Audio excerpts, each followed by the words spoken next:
Hello बच्चों, welcome to YouTube channel. आज हम इस वीडियो में सीखेंगे क्लास 10 चैप्टर ट्रायंगल की most important theorem that is called basic proportionality theorem. It is also known as Thales theorem. अब BPT theorem क्या कहती है, उसकी क्या स्टेटमेंट है और इसको हम कैसे प्रूव करेंगे, ये सारे टॉपिक को हम इस सिंगल वीडियो में इजी एक्सप्लेनेशन के साथ कवर अप करेंगे। तो स्टार्ट करते हैं वीडियो।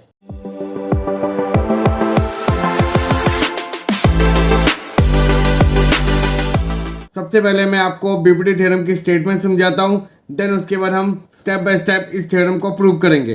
तो स्टेटमेंट क्या कहती है, तो स्टार्ट करते हैं। If a line is drawn parallel to one side of triangle intersect the other two side then it divide the two side in the same ratio.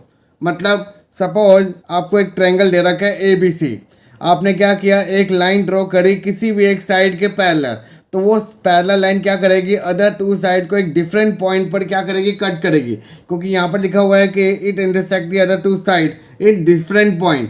तो यहाँ पर जैसे उसने दो डिफरेंट पॉइंट पे कट किया तो एक लाइन को उसने दो पार्ट्स में डिवाइड कर दिया, इस ई ने भी इसको दो पार्ट्स में डिवाइड कर दिया। तो जैसे ही वो लाइन इंटरसेक्ट करेगी अदर टू साइड को, तो वो उन दोनों को इक्वल रेशियो में डिवाइड कर देगी। It is known as basic proportionality theorem और थेल्स थ्योरम। अब इस थ्योरम को प्रूव करने के लिए सबसे पहले आपने गिवन लिखना है, क्या प्रूव करना है। अगर इसमें हमने कुछ एक्स्ट्रा कंस्ट्रक्शन करी है देन वो लिखना है, देन हम इसको प्रूव करेंगे। तो सबसे पहले अगर पेपर में ये थ्योरम आपको आती है तो स्टेटमेंट सबसे पहले लिखोगे, देन फिगर ड्रॉ करोगे, देन सबसे पहले आप गिवन लिखोगे। यहाँ पर आपको गिवन क्या दे रखा है, एक ट्रायंगल एबीसी में आपको एक डी क्या दे रखी है, लाइन पैरेलल दे रखी है अदर साइड के, that means D parallel BC. और जो डी है वो आपका इंटरसेक्ट कर रहा है ए बी पर और ई आपका इंटरसेक्ट कर रहा है ए सी पर। तो ये तो हो गया आपका गिवन। और यहाँ पर आपको प्रूफ क्या करना है, जो ये डी और ई है वो साइड को क्या कर रही है, इक्वल भाग में डिवाइड कर रही है, इक्वल रेशियो पे डिवाइड कर रही है। तो यहाँ पर आपको प्रूफ करना है A D by D B बराबर है ए ई बाई ई सी। ये चीज़ आपको क्या करनी है, यहाँ पर प्रूव करनी है। अब इसको प्रूव करने के लिए यहाँ पर हमने क्या किया, सम कंस्ट्रक्शन करी। सबसे पहले हमने डी को सी से ज्वाइन किया और बी को ई से ज्वाइन किया, और देन डी पॉइंट से हमने एक परपेंडिकुलर ड्रॉ किया ए सी पर, that is D G perpendicular A C. और ई से आपने एक परपेंडिकुलर ड्रॉ किया बी ए पर, दैट इज ये परपेंडिकुलर बी ए। तो ये सारी चीज़ें आपकी किस में काउंट की जाएंगी, कंस्ट्रक्शन में। जैसे कि यहाँ पर आप देख रहे हो, यहाँ पर आपने लिखा हुआ है in construction join B C D and draw या perpendicular B A and D G perpendicular C A. तो ये तो हो गया हमारा गिवन टू प्रूव और कंस्ट्रक्शन। अब इस थ्योरम को प्रूव कैसे करते हैं, तो स्टार्ट करते हैं। यहाँ पर आपने अभी कंस्ट्रक्शन की कि ई एफ क्या है, परपेंडिकुलर है बी ए का। तो यहाँ पर आप लिखोगे E F is the perpendicular of the side B A. अगर वो इसका परपेंडिकुलर है तो ई एफ क्या बन जाएगी, हाइट बन जाएगी किसकी, ट्रायंगल ए डी की और बी डी की। तो यहाँ पर आप लिखोगे तो therefore E F is the height of triangle A D E and triangle B D.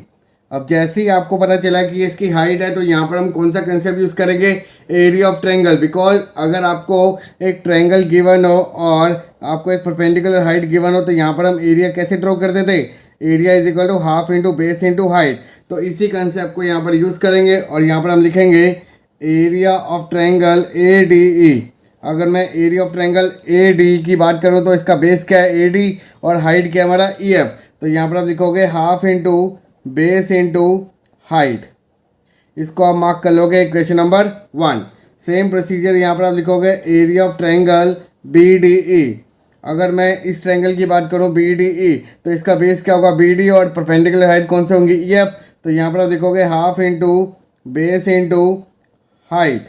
इसको आपने मार्क कर लिया इक्वेशन नंबर 2। अब फर्स्ट को सेकंड से क्या करेंगे, डिवाइड करेंगे। तो यहाँ पर आप लिखोगे डिवाइड फर्स्ट बाय सेकेंड। तो आपका बनेगा area of triangle A D E upon area of triangle B D E is equal to half into base into height upon half into base into height. अगर हम ध्यान से देखें तो half से हाफ कैंसिल आउट, और E F से E F cancel out, तो यहाँ पर आपका क्या बन गया A D upon B D. तो इसको आपने इक्वेशन मार्क कर ली, इक्वेशन नंबर थर्ड। अब हम सेम कंसेप्ट लगाएंगे फ्रॉम राइट साइड। आपको यहाँ पर पता है कि D G is the perpendicular of side A C, तो यहाँ पर आप लिखोगे D G is the perpendicular of the side A C, तो therefore D G is the height of triangle AED and triangle CED। तो यहाँ पर भी हम area of triangle half into base into height का concept use करेंगे। तो यहाँ पर आप लिखोगे area of triangle AED is equal to half into, अगर मैं AED की बात करूँ तो बेस क्या होगा AE और हाइट होगी हमारी DG। इसको आपने इक्वेशन नंबर 4 मार्क कर लिया। Area of triangle CED is equal to half into base क्या होगा CE और हाइट क्या होगी DG। इसको आपने इक्वेशन नंबर 5 मार्क कर लिया। अब हम क्या करेंगे, डिवाइड करेंगे 4 को बाय 5, तो आपका बनेगा area of triangle AED upon area of triangle CED is equal to half से हाफ कैंसिल आउट, DG से DG कैंसिल आउट, तो यहाँ पर आपका क्या बन गया AE अपॉन CE। इसको आपने क्या मार्क कर लिया, इक्वेशन नंबर 6। अभी आपने निकाला इक्वेशन नंबर थर्ड में area of triangle AD upon area of triangle BD बराबर है AD बाई DB, और area of triangle AED upon area of triangle CD बराबर है AE अपॉन EC।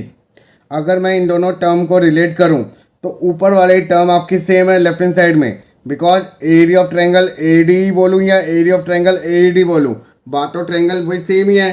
तो डैट मीन्स हमें सिर्फ नीचे वाली टर्म को बराबर करना है, जिससे ये आपका राइट हैंड साइड क्या हो जाएगा, बराबर हो जाएगा। तो यहाँ पर हम 9th क्लास के चैप्टर की थ्योरम यूज़ करेंगे जो आपने सीखे थे एरिया ऑफ पैरेललोग्राम में। तो यहाँ पर हम उसी कंसेप्ट को यूज़ करेंगे, और वो क्या कंसेप्ट था, अगर आपके दो ट्रायंगल लाई कर रहे हैं सेम बेस पर और between the same parallel line, तो वो दोनों ट्रायंगल का एरिया क्या हो जाता है, बराबर हो जाता है। तो यहाँ पर आपके वो कौन से दो ट्रायंगल है जिसका कॉमन बेस है और दोनों पैरेलल लाइंस है, तो वो है हमारा triangle BDE and triangle CED lie on the same base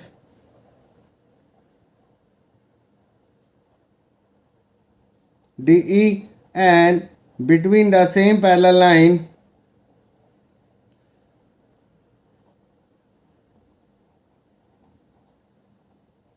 DE and BC, तो जिस करके इन दोनों का एरिया क्या हो जाएगा, बराबर हो जाएगा। तो एरिया ऑफ ट्रायंगल BDE बराबर है एरिया ऑफ ट्रायंगल CED। तो इसको आपने मार्क कर लिया क्वेश्चन नंबर 7।